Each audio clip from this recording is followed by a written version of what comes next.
Assalamualaikum warahmatullahi wabarakatuh. Apa kabar kalian? Semoga kalian baik-baik saja dan tetap diberikan kesehatan oleh Allah Subhanahu wa Ta'ala. Bantu channel kami dengan cara subscribe dan tekan tombol lonceng kalian. Terima kasih. Semoga kisah ini bermanfaat. Selamat Ibu Mertua, Anda menang. Anda berhasil menghancurkan rumah tangga kami dengan alasan rumah. Rumah itu bukan keluarga, tapi dengan adanya rumah baru ada yang namanya keluarga.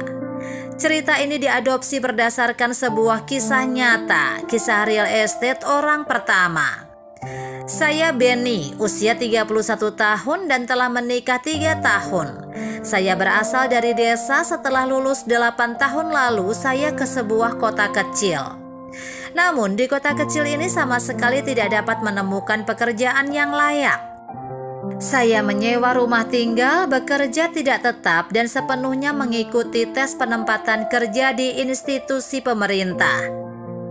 Tahun ketiga akhirnya diterima di Departemen Jamsostek daerah setempat.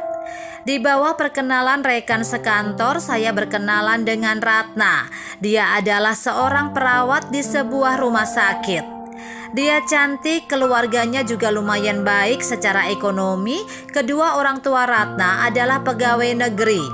Setelah tahu dengan kondisi keluargaku, Ratna tidak serta memandang rendah padaku. Kami merasa cocok. Tak lama kemudian kami pun menjalin hubungan serius. Namun ibunya Ratna menentang hubungan kami. Tidak hanya sekali menemuiku menyuruh saya untuk tidak berkhayal. Tapi istriku tidak peduli. Dia bersikeras tetap bersamaku. Saya sendiri terus terang tidak punya rumah, juga tidak punya uang. Tapi istri saya juga tidak peduli. Namun terhalang oleh pagar ibu mertua yang menuntutku harus membeli rumah milik sendiri secara tunai. Orang tua saya adalah petani. Semua tabungan yang ada juga tidak lebih dari 200 juta rupiah.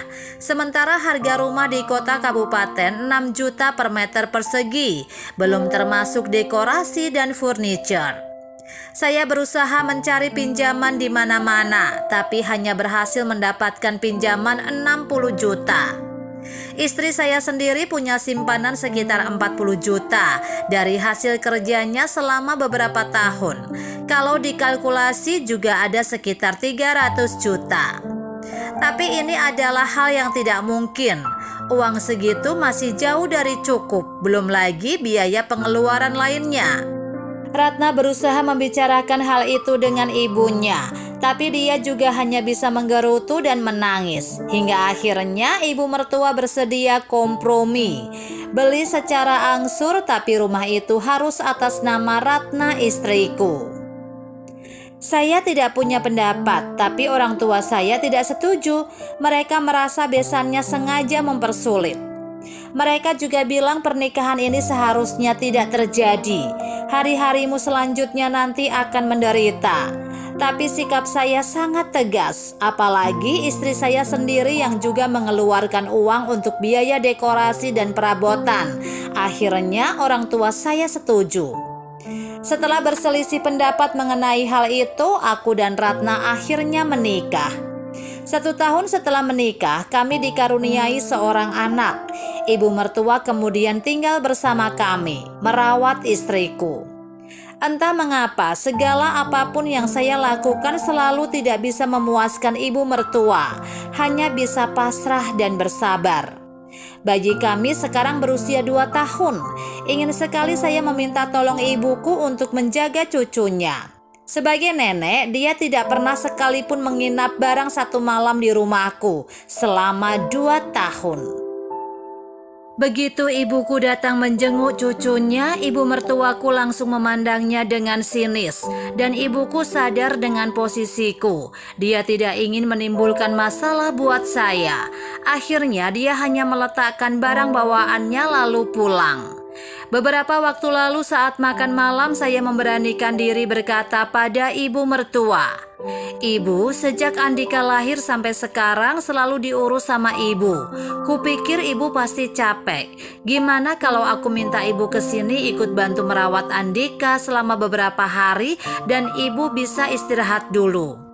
Mendengar perkataanku, ibu mertua hanya diam dan berkata, "Tidak usah, meski capek juga biar Andika aku yang urus. Pendidikan harus dimulai sejak kecil. Jangan sampai menerima pendidikan yang gagal. Nanti kalau sudah besar seperti..."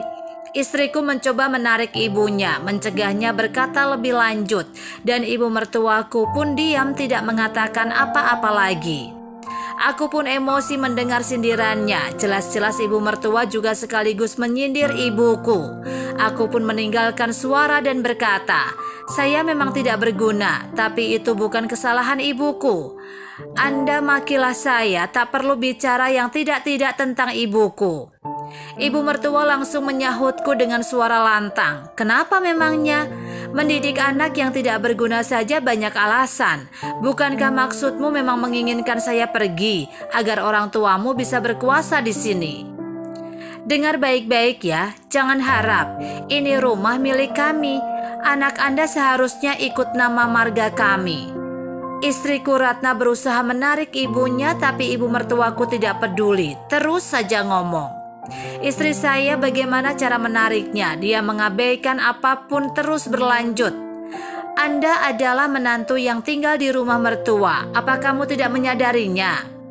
Mendengar perkataan ibu mertua yang semakin keterlaluan, emosiku pun memuncak.